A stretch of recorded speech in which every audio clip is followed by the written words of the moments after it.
తెలంగాణలో మంత్రివర్గ విస్తరణకు ముహూర్తం ఖరారైంది. ఏప్రిల్ 3న మంత్రివర్గ విస్తరణకు రంగం సిద్ధమవుతుంది. కొత్తగా 5గురు మంత్రులుగా ప్రమాణ స్వీకారం చేయనున్నారు.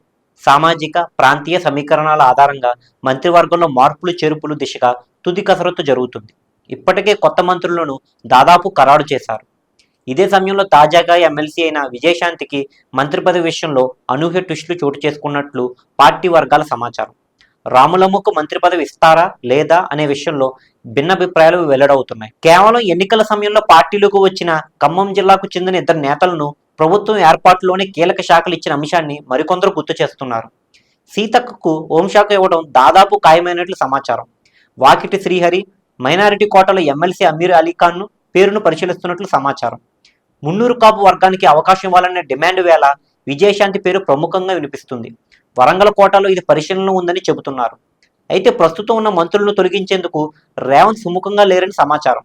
దీంతో విజయశాంతికి మంత్రి పదవి విషయంలో రోజురోజుకి లెక్కలు మారుతున్నాయి.